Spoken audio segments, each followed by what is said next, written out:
morning mga ka-59. So ngayon magluluto ako ng sarsyadong isda. Ayun, sariwa natin na hasa-hasa. For today's video wine ating YouTube channel. Today in my life. Ayan natin mga Ricardo. So 59, let's go!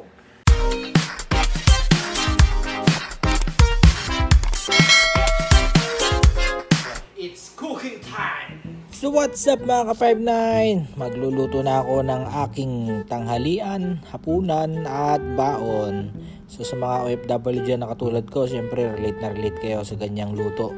Pag nagluto ka ng isang luto, syempre damay na yung pang umaga at minsan damay na rin yung baon mo sa trabaho.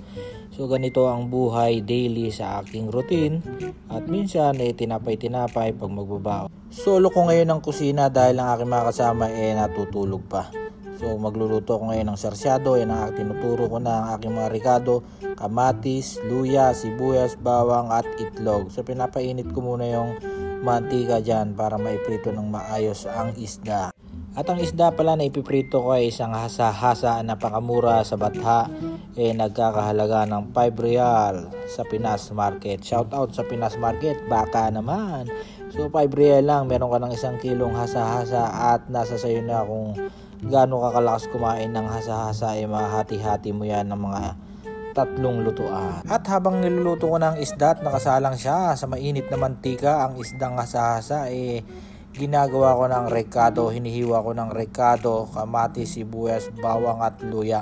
Gagawin ko yung sarsyado niya at ang itlog. Ganito talaga ang buhay OFW. Siyempre iisipin mo kung anong lutuin mo bukas at susunod na araw. At siyempre pag wala ka nang mailuto, yun ang tinatawag na pecha de peligro.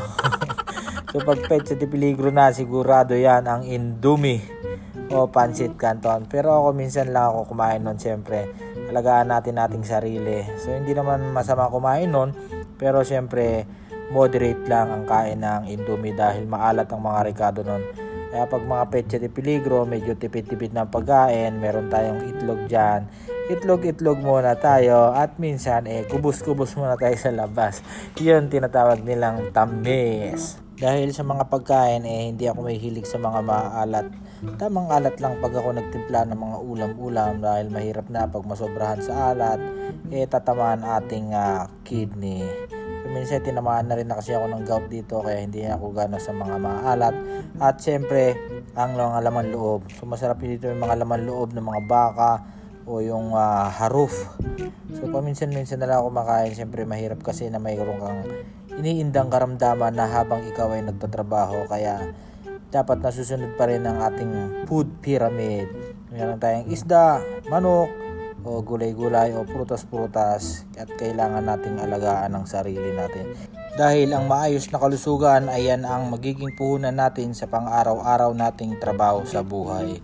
So sa mga kapwa ko OFW dyan, siyempre sa mga mahihilig ng mga maalat, dahan-dahan lang, payong kabayan. Kasi dito sa Saudi, pag mag-isa ka, mabibili mo yung mga gusto mo at mga makakain mo, may budget mo kung hindi naman kabigatan na pagpapadala ng pera sa Pilipinas sa ating mga pamilya.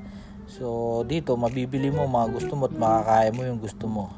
Dahil ako dyan way back 2015 napaka-payat ko. Hindi naman totally payat, yung medya-medya lang. Pag kumain nga kami ng mga kasama ko sa isang restaurant tulad ng Kabsahan, yung isang malaking kabsaan kalahating manok, dati hindi ko nauubos yun dahil napakaraming kanin nun. May mga sibuyas, sili at yung gulay na kasama. So, napakasarap. Pero noon hindi ko nauubos. Kunti lang busog ka na talaga at marami pang natitirang kanin. At yung natitira inuuwi namin at kinabukasan isinasangag. Pero ngayon pag kumain kami sa Kabsahan, sabi ko sa inyo mga kabayan, nauubos ko na yung isang plato. Hindi ko rin lubos maisip na kaya ko palang ubusin yon. Napakasarap kasing kumain, kaya tignan nyo naman yung katawan ko, lumaki na lumaki. Pero ganun pa man kinokontrol na natin ang ating kain dahil mahirap naman na tayo ay lumaki ng lumaki. Kailangan ko pa rin mag-exercise at control sa kain. At ay yan na nga natapos na aking hinihiwang Ricardo, para sa aking sarsyadong isdang hasa-hasa. At kung makikita nyo nga mga kabayan, mga ka-59, hinugasan ko na agad ang aking mga ginagamit na mga paraparnalya sa kusina dahil para sa susunod na gagamit ng aking mga kasama maayos at malinis din ang kusina at ang lababo. So sa mga OFW na nasa accommodation, alam kong relate kayo dyan. Dahil puro kami mga Pilipino dyan, dapat malinis at maayos ang kusina lagi. Siyempre sa mga gagamit dyan, ayaw naman natin na kahit sino, ayaw natin na madumi ang ating kusina, na ating paglulutuan, lalo pat panggagalingan ng ating mga pagkain. Kaya sa mga 5-9 dyan o sa mga kabayan na gustong mag-abroad, dapat sanay kayong magluto at makisama sa mga 5-9 o mga kababayan natin. Kaya pag magluto kayo, malinis dapat lagi ang inyong paglulutuan. Para sa mga susunod na mga kasama ninyo na magluluto, malinis din iiwanan. At habang ako'y naghihintay na maprito ang aking isdang hasa-hasa, magbubuhat muna tayo, magpapawis konti. Dahil ganito ang aking routine, pag minsan matagal-tagal ang aking niluluto, magbubuhat-buhat muna ako dito sa aming mini gym. Ito ang aming mini gym dito sa Riyadh, Saudi Arabia. Solong-solo ko ang gym, solong-solo ko ang kusina dahil ang aking mga kasama nasa trabaho. At yung iba panggabi. Kaya tulad ng sabi ko, kailangan balance lahat. Balance ang kain, balance ang exercise. Pero ewan ko, parang mamaya mas marami ang kain ko nito. Pero okay lang yan dahil sa mga susunod na araw sa labas naman ako magja-jogging. Itatagtag ko rin ang aking mga kinakain. So kailangan ko nang mag-diet dahil bumibigat na ako. Dahil ang kilo ko ngayon nasa 100.2 kilos. 0.2 kilos mga kabayan. Kaya kailangan natin mag-diet at kailangan natin magpapawis. Kaya sa mga kapwa ko OFW dyan, kailangan nyo rin mag-exercise at kumain ng wasto at sakto lang. At habang ako'y nagbubuhat sa aming mini gym, nangamoy ng isda at malapit na tong maluto. Kaya hinugasan ko na yung kawali para paggisahan ng ricado na pangsarsyado. At habang ako'y naghuhugas dyan ng aming kawali, naisipan ko na tawagan muna ang aking mga mahal sa buhay, ang aking magulang, aking asawa at aking pinakamamahal na anak. Sa mga katulad kong OFW, alam ko na ganito rin kayo minsan na pag may ginagawa kayo o nagluluto kayo, siyempre kailangan natin tawagan na ating mga mahal sa buhay dahil sila ang nagpapalakas ng ating pang-araw-araw na pag nasa maayos silang kalagayan at kalusugan, napakaayos na rin natin dito sa ibang bansa. At pinapakita rin natin dito na tayo maayos para hindi sila mag-alala. Dahil pag alam nila na maayos tayo at nasa mabuti tayong kalagayan, alam naman natin na maayos din ang kanilang pakiramdam at meron silang tinatawag na peace of mind. At pag nakikita nila na tayo maayos, sigurado napakasaya na rin nila. Kaya sa mga kabayan ko na mga OFW, ugaliin natin tawagan ng ating mga mahal sa buhay para hindi sila mag-alala. Dahil sa oras na hindi kayo tumawag at hindi kayo magparamdam sa inyong mga mahal sa buhay, lalong-lalo na sa inyong mga magulang, sigurado mag-aalala yon at mag-iisip ng hindi maganda kung na paano na kayo o kung ano nang nangyayari sa inyo dito sa Saudi Arabia o saan mang lupalop ng bansa.